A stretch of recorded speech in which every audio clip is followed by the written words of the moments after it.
ये है history chapter 6 the Muslim league और लखनऊ पैक्ट का लेक्चर 2। इसमें हम पढ़ेंगे कि जो इवेंट्स हुए हैं जब मुस्लिम लीग का फॉर्मेशन हुआ है तब कौन कौन से इवेंट्स हुए हैं। ठीक है, देखते हैं। पहला इवेंट हुआ है हिंदू उर्दू कंट्रोवर्सी। मीन्स जो हिंदी और उर्दू के लिए, उर्दू लैंग्वेज के लिए जो कंट्रोवर्सी थी, मीन्स जो विवाद था, उसको देखते हैं। United provinces Urdu was court language. United provinces उस टाइम पर, मतलब उस टाइम पर जो यूनाइटेड प्रोविंसेस था वो प्रेजेंट में क्या है, उत्तर प्रदेश है। ठीक है, प्रेजेंट में उत्तर प्रदेश है और वहाँ पर उर्दू को कोर्ट लैंग्वेज मान दिए थे। मतलब कि उर्दू को कोर्ट लैंग्वेज घोषित कर दिए थे कि जो भी कोर्ट में या ऑफिसेज में जो भी पिटिशंस यूज़ होंगे, जो भी पिटिशंस दिया जाएगा, मीन्स जो भी लेटर या जो भी मतलब जितना भी लिखने का काम है, लेटर का काम है, ये सब चीज़ें या जो कोर्ट ऑर्डर कर रही है, ये सब चीज़ें किस लैंग्वेज में होंगी, उर्दू लैंग्वेज में होंगी। ठीक है, ये पहले था। तब जब उर्दू थी कोर्ट लैंग्वेज, तब हिंदू जो है वो इसके अगेंस्ट में थे कि हिंदी होनी चाहिए, हिंदी लैंग्वेज होनी चाहिए, या फिर दोनों लैंग्वेज को कोर्ट लैंग्वेज बनाना चाहिए। ठीक है, मतलब जब उर्दू कोर्ट लैंग्वेज थी तब हिंदू अगेंस्ट में थे, हिंदू अगेंस्ट में थे मुस्लिम्स के, क्योंकि उर्दू लैंग्वेज मुस्लिमों की है। फिर 8 अप्रैल 1900 में पिटिशंस इन हिंदी इन देवनागरी स्क्रिप्ट। 8 अप्रैल 1900 में जो गवर्नमेंट आई, उस टाइम पर गवर्नमेंट क्या कर दिए, हिंदी को कोर्ट लैंग्वेज कर दिए। ठीक है, हिंदी क्या है, देवनागरी स्क्रिप्ट है, मीन्स देवनागरी लिपि की है हिंदी लैंग्वेज।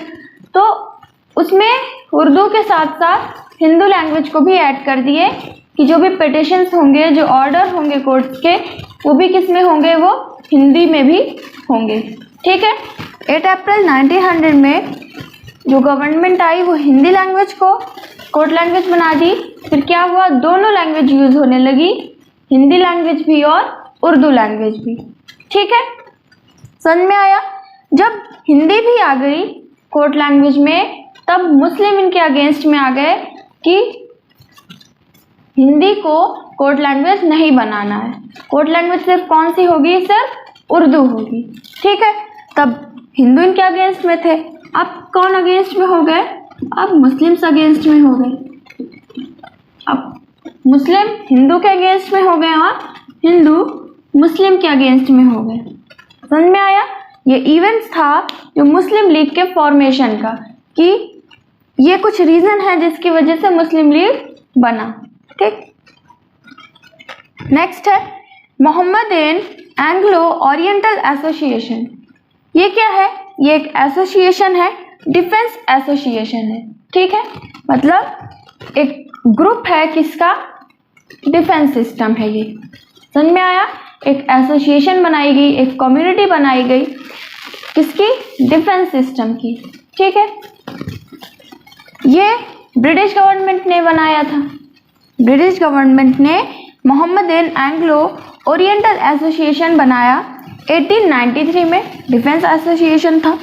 इसमें बेक एमएओ कॉलेज अलीगढ़ में है, मीन्स अलीगढ़ में था।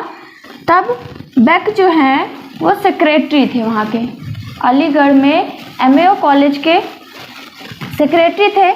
कौन, बेक थे।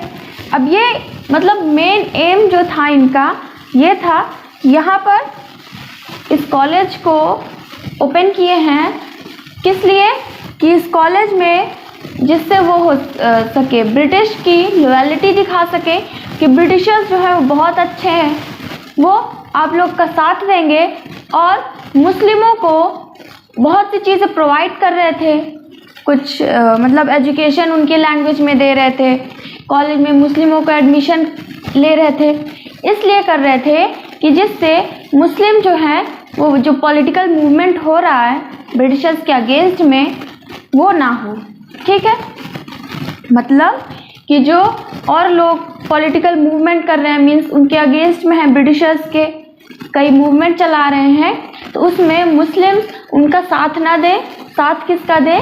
ब्रिटिशर्स का दें। ठीक है, ये इनका एम था इस कॉलेज को ओपन करने का। समझ में आया? इस एसोसिएशन को बनाने का। क्लियर हुआ इतना? इसे नोट करिए। नेक्स्ट इवेंट देखते हैं। नेक्स्ट है द अलीगढ़ पॉलिटिक्स। अलीगढ़ की पॉलिटिक्स कैसे थी? नवाब Muhit ul Mulk led Aligarh movement. MAO college के फाउंडर कौन थे? सर सैयद अहमद खान थे। उनके डेथ के बाद उसे संभाला कौन? नवाब मुहित उल मुल्क। ठीक है, ये सेक्रेटरी बन गए वहाँ के एमएओ कॉलेज के, जो अलीगढ़ में था। इन्हें इन्होंने लीड किया अलीगढ़ मूवमेंट को। मूवमेंट क्या था कि ब्रिटिशर्स अपनी लॉयल्टी दिखा रहे थे, और ये मूवमेंट था कि हम मुस्लिम किनका साथ दें? ब्रिटिशर्स का साथ दें। यही मूवमेंट था Aligarh movement. Lieutenant governor of United provinces. Lieutenant government of United provinces means जो उस टाइम पर यूनाइटेड प्रोविंसेस का लेफ्टिनेंट गवर्नर था वो कौन था? एंटोनी मैकडोनल। एंटोनी मैकडोनल इन्होंने क्या कहा कि नवाब मुहित उल मुल्क इन्होंने ये कहा कि हिंदी और उर्दू ये जो लैंग्वेज दोनों चल रही है इसे नहीं चलाना है। ठीक है, दोनों एक साथ नहीं होंगी। किसका फेवर कर रहे थे? उर्दू लैंग्वेज का, कि जो लैंग्वेज है कोड लैंग्वेज वो कौन सी होनी चाहिए? उर्दू होनी चाहिए। लेकिन पहले गवर्नमेंट ने 1900 में जो गवर्नमेंट आई वो क्या कर दी? हिंदी और उर्दू दोनों लैंग्वेज को कोड लैंग्वेज कर दिए कि दोनों लैंग्वेज में जो पिटिशंस होंगे वो लिखे जाएंगे। लेकिन मुहित उल मुल्क ने क्या कहा कि हिंदी लैंग्वेज को कोड लैंग्वेज से हटा दीजिए, लैंग्वेज कौन सी हो सर? उर्दू लैंग्वेज हो। तब जो लेफ्टिनेंट गवर्नर थे यूनाइटेड प्रोविंसेस के एंटोनी मैकडोनल, उन्होंने ये कहा मुहित उल मुल्क को कि आप क्या करिए, सेक्रेटरीशिप से रिज़ाइन कर दीजिए। जो एमएओ कॉलेज के सेक्रेटरी थे ये, तब इन्होंने कहा कि आप इस सेक्रेटरीशिप को रिज़ाइन कर दीजिए, आप यहाँ से हट जाइए, क्योंकि लैंग्वेज दोनों चलेंगी, आप उसके अगेंस्ट में नहीं जा सकते। ठीक है, तब मुस्लिम्स क्या हुए? बहुत गुस्सा हुए कि दोनों लैंग्वेज चलाई जा रही है। इन्होंने हिंदी लैंग्वेज का अगेंस्ट किया, तब भी क्या कहा जा रहा है कि जो वहाँ के गवर्नर है वो कह रही है रिज़ाइन कर दीजिए। तब मुस्लिम क्या हुए? और गुस्सा हुए और कहे कि लैंग्वेज कौन सी होनी चाहिए? उर्दू लैंग्वेज होनी चाहिए।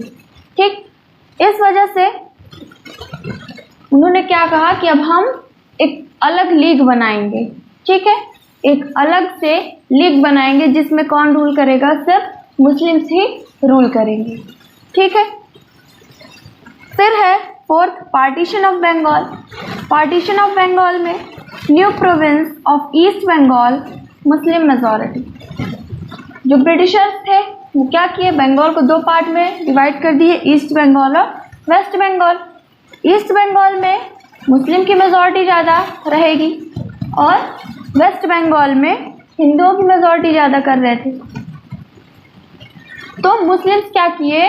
ये कहे कि हम आपके लिए एक नया प्रोविंसेस बना रहे हैं, एक नया स्टेट बना रहे हैं जिसमें सिर्फ कौन रहेंगे? मुस्लिम्स ही रहेंगे, और वहाँ पर रूल भी मुस्लिम करेंगे। जो उनके नियम होंगे वो सब किसके होंगे? सब मुस्लिम्स के ही होंगे। लैंग्वेज भी उर्दू लैंग्वेज यूज़ होगी। ठीक है, इस वजह से मुस्लिम क्या हुए? खुश हुए ब्रिटिशर्स से कि ब्रिटिशर्स क्या कर रहे हैं? हमारा साथ दे रहे हैं, हमारे साथ में हैं। ठीक है, तब उन्होंने क्या किया? मुस्लिम लीग को बनाने का सोचने लगे। ठीक है, समझ में आया? नोट कर लीजिए इसे। नेक्स्ट है Muslim deputation to Lord Minto the viceroy. जो मिंटो थे वॉइसरॉय, उस पर मुस्लिम्स ने क्या किया? ठीक है, देखते हैं।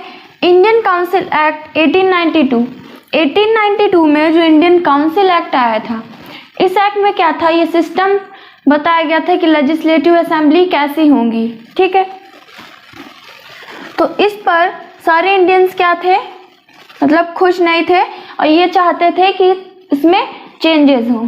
ठीक है, और उसकी जो पावर है और लेजिस्लेटिव की सीट्स हैं उसको बढ़ाया जाए। ठीक है, on July 1906 John Morley increased the number of seats in legislative assembly and also their powers. जुलाई 1906 में जॉन मॉर्ले क्या कहे कि लेजिस्लेटिव असेंबली की जो सीट्स हैं उसको इंक्रीज किया जाए, उसे बढ़ाया जाए और जो उसकी पावर है, जो लेजिस्लेटिव असेंबली में जितने मेंबर्स हैं उनकी पावर्स को बढ़ाया जाए। ठीक है, फिर जो मिंटो थे, वायसरॉय, उन्होंने वर्क करना शुरू कर दिया। ठीक है, वर्क करना शुरू कर दिया लेजिस्लेटिव असेंबली की सीट्स को बढ़ाने के लिए। तब उन्होंने एक कमिटी बनाई, कौन सी, अरुंडले कमिटी। ठीक है, अरुंडले कमिटी बनाई जिसमें लोगों के सजेशन सुने गए, किस लिए, इस सीट्स को, लेजिस्लेटिव सीट्स को बढ़ाने के लिए और उनकी पावर्स को। Archibald principal of MAO college, MAO college के प्रिंसिपल थे आर्कीबाल्ड। इन्होंने कुछ सजेशन दिया, मुस्लिम्स थे, एमएओ कॉलेज मुस्लिमों का था, तो उन्होंने कुछ सजेशन दिए, किसे, मिंटो को, जो वायसरॉय थे, कि किस तरह से ध्यान में रखते हुए इसको बनाना है, इस लेजिस्लेटिव असेंबली को इंक्रीज करना है। ठीक है, पहला तो है loyalty to the British rulers.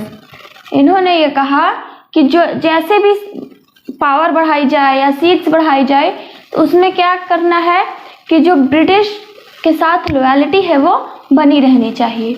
मुस्लिमों की लॉयल्टी जो है वो ब्रिटिशर्स के साथ, ब्रिटिश रूलर के साथ बनी रहनी चाहिए। ठीक है, general system of election would harm, और वो ये कहे कि अगर जनरल सिस्टम होगा इलेक्शन का, मतलब कि जैसे हिंदू हैं, मुस्लिम हैं, जितने मेंबर हैं उनको इकट्ठा खड़ा किया जाए और जो उसमें वोटिंग करने वाले लोग हैं वो सब हिंदू हैं, मुस्लिम, जितने भी कम्युनिटी के हैं सब लोग वोटिंग कर सकते हैं। ठीक है, तो ये कहे कि ये हार्म होगा हमारे लिए, क्योंकि हिंदुओं की यहाँ पर मेजॉरिटी है, मुस्लिमों की माइनॉरिटी बहुत कम है, तो यहाँ पर इलेक्ट कौन होगा, सिर्फ मुस्लिम्स ही, हिंदू ही होंगे, हिंदू मेंबर्स ज़्यादा हो जाएंगे। इस वजह से ये कहे कि एक मुस्लिम की अलग बननी चाहिए, मुस्लिमों के लिए अलग सीट रिजर्व होनी चाहिए, और उस जो मेंबर्स हैं मुस्लिम के उसमें वोट सिर्फ कौन करे, मुस्लिम्स ही वोट करें, क्योंकि उनकी माइनॉरिटी है, बहुत कम लोग हैं पूरी कंट्री में, मुस्लिम्स बहुत कम है हिंदुओं के कंपैरिजन में। इस वजह से कहे कि अगर हिंदू के साथ सब इकट्ठा वोटिंग होगी, इलेक्ट किए जाएंगे, तो मुस्लिम्स इलेक्ट हो नहीं पाएंगे। ठीक है, इस वजह से कहे कि मुस्लिम के लिए अलग सीट रिजर्व की जाए और उसमें सिर्फ वोट कौन करेंगे, मुस्लिम्स ही करेंगे, जिसलिए मुस्लिम भी उस सीट को रिजर्व कर सके, मेंबर इलेक्ट हो सके। ठीक है, समझ में आया इतना, इसे नोट करिए। इसके नेक्स्ट पॉइंट्स देखते हैं। नेक्स्ट है 35 Muslims led by Aga Khan met viceroy in Shimla on 1 October 1906। 35 Muslims का एक ग्रुप बनाया गया, कौन उसको लीड किए, आगा खान लीड किए, कि 35 मुस्लिम्स को इकट्ठा करके मिलने गए, किनसे, वायसरॉय से, कहाँ पर, शिमला में 1 अक्टूबर 1906 में। ठीक है, यहाँ पर इसलिए गए अपना सजेशन रखने के लिए, अपनी डिमांड रखने के लिए। ठीक है, पहला डिमांड क्या था, इलेक्टेड मुस्लिम्स, कि मुस्लिमों को इलेक्ट जो किया जाए, उनकी नंबर की स्ट्रेंथ देख कर नहीं कि बहुत कम है तो इनकी बहुत कम मेंबर्स हो, इस हिसाब से नहीं, कैसे पॉलिटिकल इम्पोर्टेंस, जितना मतलब इम्पोर्टेंस है मुस्लिमों की पॉलिटिकल में, पॉलिटिक्स में, उस हिसाब से इन्हें सीट मिलनी चाहिए, उन्हें इलेक्ट किया जाना चाहिए। फिर है दूसरी डिमांड थी सेपरेट कम्युनल। दूसरी डिमांड क्या थी कि सेपरेट कर दीजिए, जो उनकी लेजिस्लेटिव असेंबली है इसको सेपरेट कर दीजिए, वहाँ पर सिर्फ कौन इलेक्ट किए जाएं, मुस्लिम्स, और उसमें वोट भी मुस्लिम करें। ठीक है, मतलब ये था कि मुस्लिमों की एक अलग कम्युनिटी बना दी जाए जिसमें वहाँ के ही मुस्लिम ही वोट करें और मुस्लिम मेंबर ही इलेक्ट किए जाएं। Greater representation in civil and military services. और तीसरी डिमांड क्या थी कि सिविल सर्विसेज में और मिलिट्री सर्विसेज में, दोनों सर्विसेज में ज़्यादा लोग उसमें कौन होने चाहिए, मुस्लिम शामिल होने चाहिए। ठीक है, मतलब ये था कि जो सिविल सर्विसेज में जो भी लोग हैं वो ज़्यादा लोग कौन हो, मुस्लिम्स हो, और मिलिट्री सर्विसेज में भी जो भी लोग उसमें वर्क कर रहे हैं उसमें ज़्यादा लोग कौन होने चाहिए, मुस्लिम्स होने चाहिए। ठीक है,